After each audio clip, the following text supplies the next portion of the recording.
শূন্য থেকে একজন এক্সপোর্টার হওয়া মানে রপ্তানিকারক, এটা কি আসলেই সম্ভব? বিশেষ করে যখন হাতে খুব বেশি পুঁজি নেই।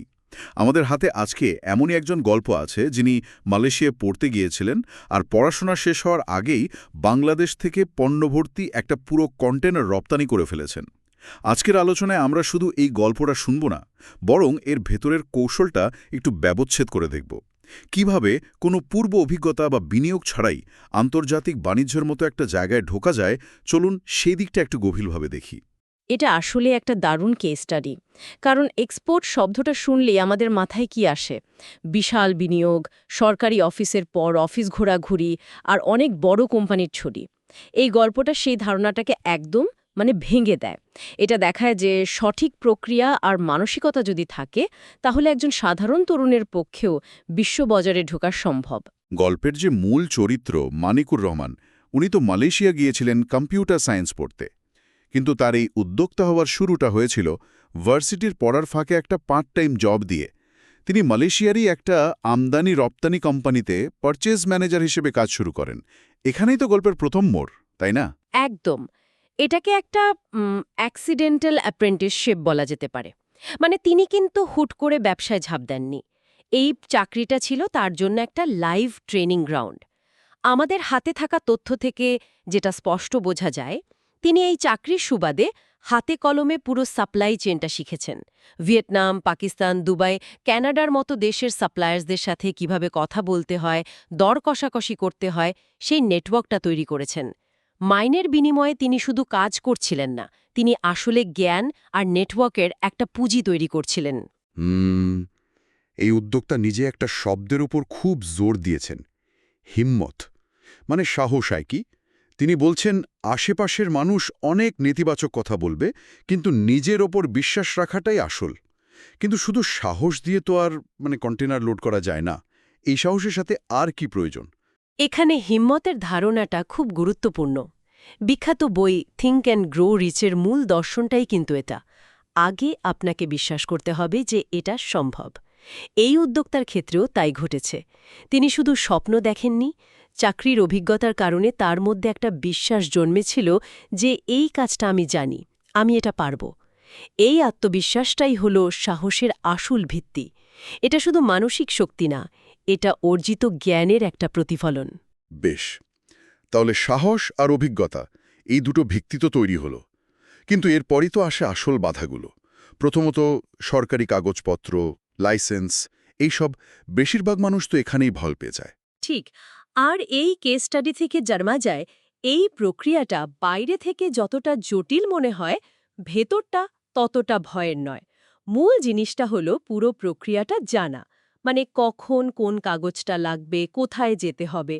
এখানে দুটো পথের কথা বলা হয়েছে। এক, যদি আপনার হাতে সময় থাকে এবং খরচ বাঁচাতে চান, তাহলে নিজে দৌড়ঝাঁপ করে কাজগুলো করা যায়। আর যদি সেই সময় বা ধৈর্য না থাকে?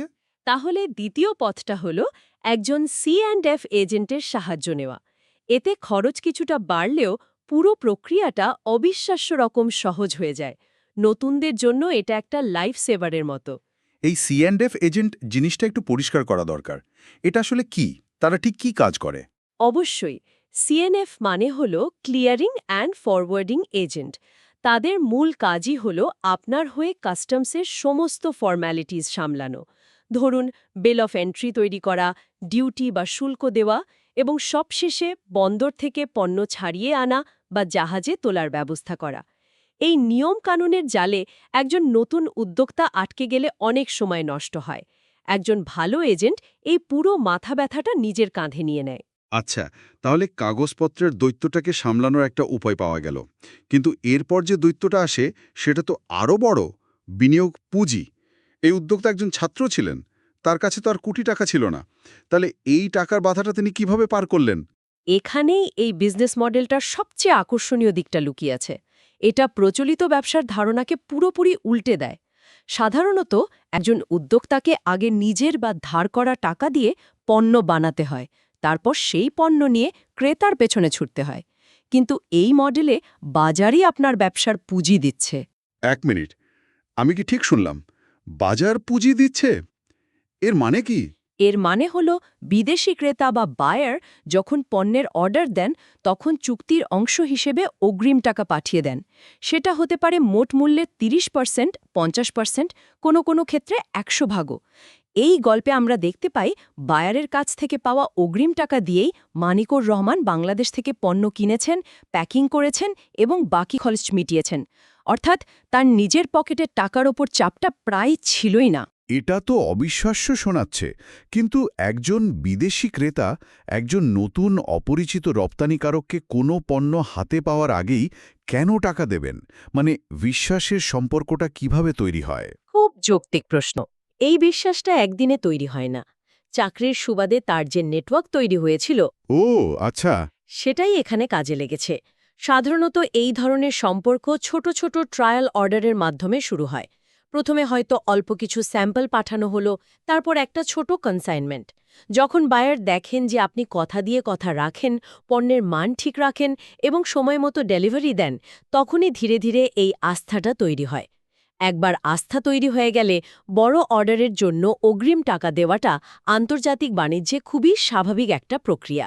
তার মানে মেধা, সাহস আর সঠিক প্রক্রিয়া জানা থাকলে পুঁজি একটা বড় বাধা নয়। আচ্ছা, তাহলে মডেলটা তো বোঝা গেল, কিন্তু এই মডেলটা কোথায় প্রয়োগ করবেন?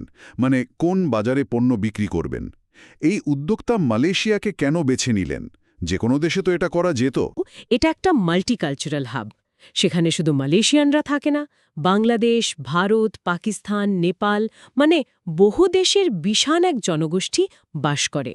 নতুন একজন রপ্তানিকারকের জন্য এর চেয়ে ভালো পরীক্ষাগার আর হতে পারে না। পরীক্ষাগার কিভাবে? ভাবুন, আপনি যদি শুধু নেপালের বাজারে পণ্য পাঠাতেন, আপনাকে শুধু নেপালিদের রুচি অনুযায়ী পণ্য বাছাই করতে হতো। কিন্তু মালয়েশিয়াতে আপনি একই সাথে অনেকগুলো বাজার পেয়ে যাচ্ছেন। যেমনটা এই কেস স্টাডিতে বলা হয়েছে, মুড়ি এটা মূলত বাংলাদেশিরাই কিনবে, সরিষার তেল হয়তো ভারতীয় ও বাংলাদেশিরা কিনবে, আবার গুঁড়ো মশলা যেমন হলুদ বা মরিচের গুঁড়ো এটা প্রায় সব দেশের মানুষই তাদের রান্নায় ব্যবহার করবে।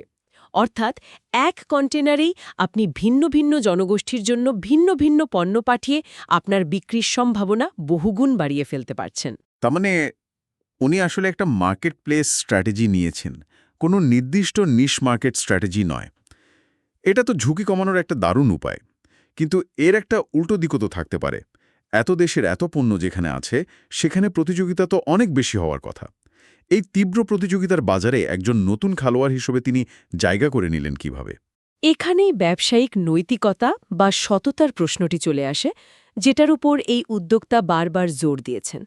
আন্তর্জাতিক বাণিজ্যে আপনার পণ্যের চেয়েও বড় সম্পদ হল আপনার সুনাম বা রেপুটেশন।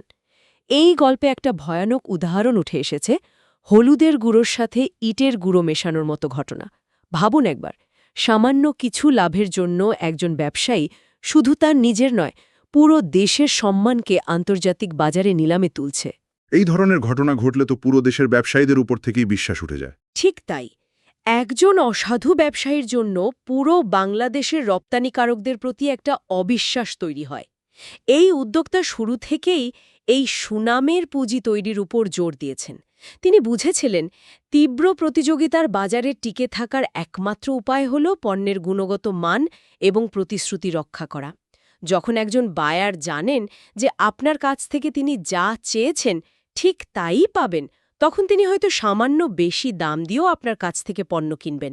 এই বিশ্বাসটাই হল সবচেয়ে বড় প্রতিযোগিতামূলক সুবিধা। এই সততা আর বিশ্বাসীর পথ ধরেই তার যাত্রায় আরেকটা বড় পরিবর্তন আসে।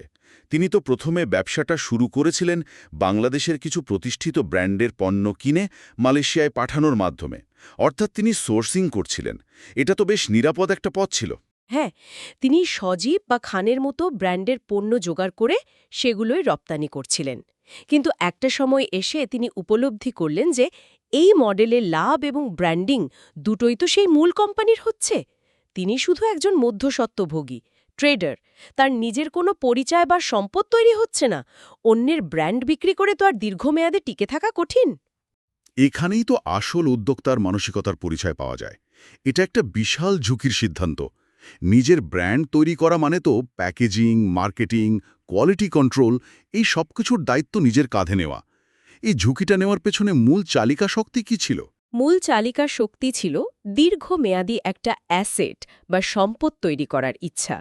তিনি বুঝতে পেরেছিলেন ট্রেডার হিসেবে তিনি শুধু আজকের জন্য আয় করছেন, কিন্তু নিজের ব্র্যান্ড তৈরি করতে পারলে তিনি আগামীকালের জন্য একটি সম্পদ তৈরি করবেন। এই চিন্তা থেকেই তিনি নিজের ব্র্যান্ড জারা ফুড কোম্পানি প্রতিষ্ঠা করার সিদ্ধান্ত নেন। এই একটি সিদ্ধান্তই তাকে একজন সাধারণ ব্যবসায়ী থেকে একজন সত্যিকারের উদ্যোক্তায় রূপান্তরিত করেছে। তাহলে আজকের এই গভীর আলোচনা থেকে আমরা কি মূলনীতি বের করে আনতে পারলাম? প্রথমত, রপ্তানি ব্যবসা শুরু করার জন্য বিপুল পুঁজির চেয়েও বেশি প্রয়োজন সঠিক জ্ঞান, সাহস এবং একটা কার্যকর বিজনেস মডেল। দ্বিতীয়ত, সরাসরি পানিতে ঝাঁপ দেওয়ার আগে কোনো চাকরির মাধ্যমে বা অন্য কোনো উপায়ে বাস্তব অভিজ্ঞতা অর্জন করাটা প্রায় অপরিহার্য। এই শিক্ষানবিশী পর্যায়টি আপনাকে শুধু প্রক্রিয়া শেখায় না, একটা অসীম নেটওয়ার্কও তৈরি করে দেয়। তৃতীয়ত, বিনিয়োগের ভয়কে জয় করা সম্ভব যদি এমন একটি মডেল অনুসরণ করা যায় যেখানে ক্রেতার অগ্রিম টাকা দিয়েই ব্যবসা চালানো যায়। আর কাগজপত্রের জটিলতা সামলানোর জন্য C&F এজেন্টের মতো পেশাদারি সাহায্য নেওয়ার সুযোগ তো আছেই। এবং চতুর্থ, কৌশলগতভাবে বাজার নির্বাচন করাটা খুব জরুরি। মালয়েশিয়ার মতো মাল্টিকালচারাল হাব নতুনদের জন্য দারুণ একটা লঞ্চপ্যাড হতে পারে। আর সবকিছুর ওপরে হলো ব্যবসায়িক সততা, যা আপনার সবচেয়ে বড় ব্র্যান্ড। এই সবগুলো ধাপ পার হয়ে অন্যের পণ্য বিক্রি করার পর্যায় থেকে বেরিয়ে এসে নিজের ব্র্যান্ড তৈরি করাই হল দীর্ঘমেয়াদী সাফল্যের আসল চাবিকাঠি। পুরো যাত্রাপথটি যদি দেখি, একজন ছাত্র, তারপর একটি কোম্পানির পারচেজ ম্যানেজার, এরপর অন্যের পণ্য রপ্তানিকারক এবং সবশেষে নিজের ব্র্যান্ডের মালিক, এটা একটা সুস্পষ্ট সফলতার নকশা। যে কেউ এই পথটা অনুসরণ করার চেষ্টা করতে পারে। একদম, এটা একটা মডেল হিসেবে দেখা যেতে পারে। আচ্ছা, এবার শ্রোতাদের জন্য একটা ভাবনা রেখে যাই। এই আলোচনায় আমরা মূলত খাদ্যপণ্যের মতো ট্যাঞ্জিবল গুডস রপ্তানির কথা শুনলাম, কিন্তু এই যে মডেলটা, অভিজ্ঞতা অর্জন করা, ছোট করে শুরু করা, নেটওয়ার্ক আর সুনামের পুঁজি তৈরি করা, বায়ারের টাকায় ব্যবসা পরিচালনা করা এবং শেষে নিজের ব্র্যান্ড প্রতিষ্ঠা করা, এই একই ব্লুপ্রিন্ট কি বাংলাদেশের সার্ভিস সেক্টর বা সেবা খাতের ক্ষেত্রেও ব্যবহার করা যায় না? খুব ইন্টারেস্টিং প্রশ্ন।